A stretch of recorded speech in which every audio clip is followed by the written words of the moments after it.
Why is it so hard to do this outro?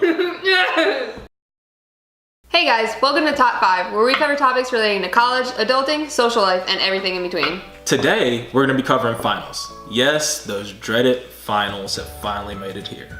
But it's okay. We are going to be giving you tips on how to make sure that you ace those exams. Tip number 1, plan out your studying.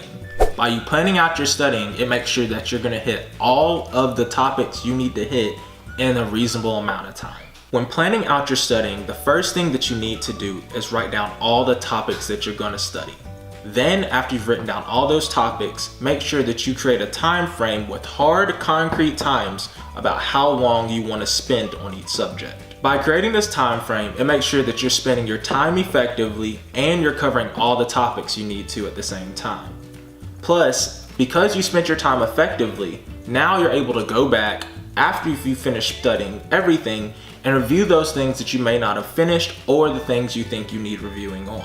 So by you spending 30 minutes on English and an hour on your history class, it may have left you with 3 hours. Those 3 hours you can now go back and spend maybe an additional 45 minutes on English and maybe an additional 20 on your history.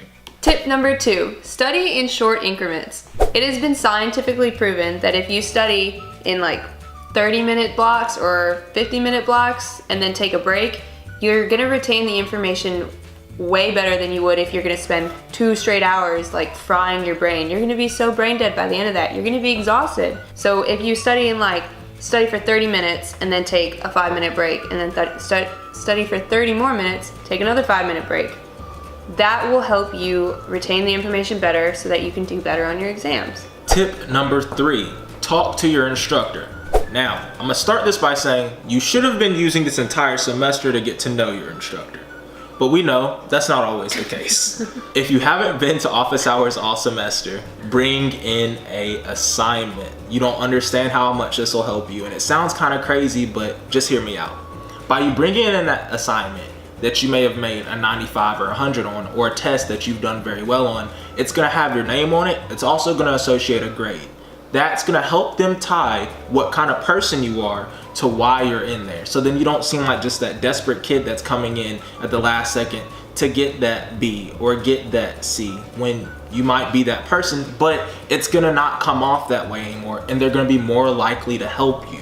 So go ahead and bring in an assignment that you've done well on in order to help your case with your professor.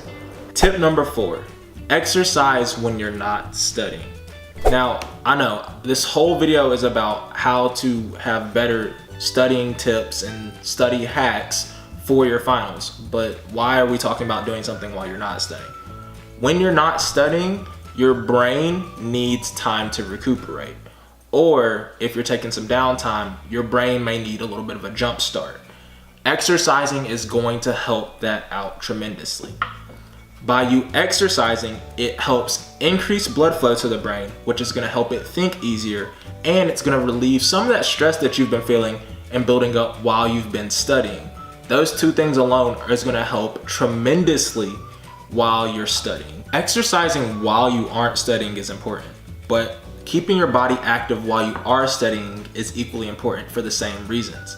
By you getting your body involved, it's going to help increase that blood flow, and it's going to take some stress away at the same time. So even just walking around in circles or standing up while you're studying is going to help out tremendously. Also, try to incorporate some type of way for you to get your body moving, not just walking around in circles, but do some kind of action while you're studying. So if you have something for history, you might want to get out there. I know it's going to sound really crazy, but like, do something like you're a Roman warrior and then like recite lines while you're like fighting. It's gonna seem absolutely insane, but you're not gonna forget you doing that, and you're not gonna forget the facts that you're spouting out or the stuff that you're supposed to be knowing while you're doing it. Yes, you might look weird and people may think that you're weird in the moment, but college is temporary. Nobody's gonna remember that by next semester, and those people that think that you're weird are gonna make D's while you're gonna make an A. So go ahead and get out there and do the weird things to help you remember. All right, tip number 5. Now this one's a big one. Most people don't think about this, so listen up. Make sure that you're studying at a time where you're most awake and most productive. Don't go thinking, oh, I'll just wake up at 5 a.m. and cram for this exam. If you don't wake up at 5 a.m., you don't normally wake up until 11 in like closer to the afternoon. Because one, your brain's not gonna be awake. It's not ready for that. It's not used to being up at 5 a.m. So you're gonna be tired, you're gonna be groggy. Whatever cramming you're doing isn't going to be effective. And most likely you're gonna forget what you just studied for this exam. And two, you're gonna be tired. It's just not gonna work. Alright, so now you are ready for your finals. Today we gave you 5 tips on how to make sure that you make that A on your finals. If you like the video, like the video. Make sure you subscribe so you can see us next time we post. If you have any more advice that you'd like to share, comment down below, we'd like to know. Or if this has helped you out, let us know that too, that'd be cool. If you want to check out more videos by us, either you can click over here or you can click down there. We'll see you next time. Bye guys.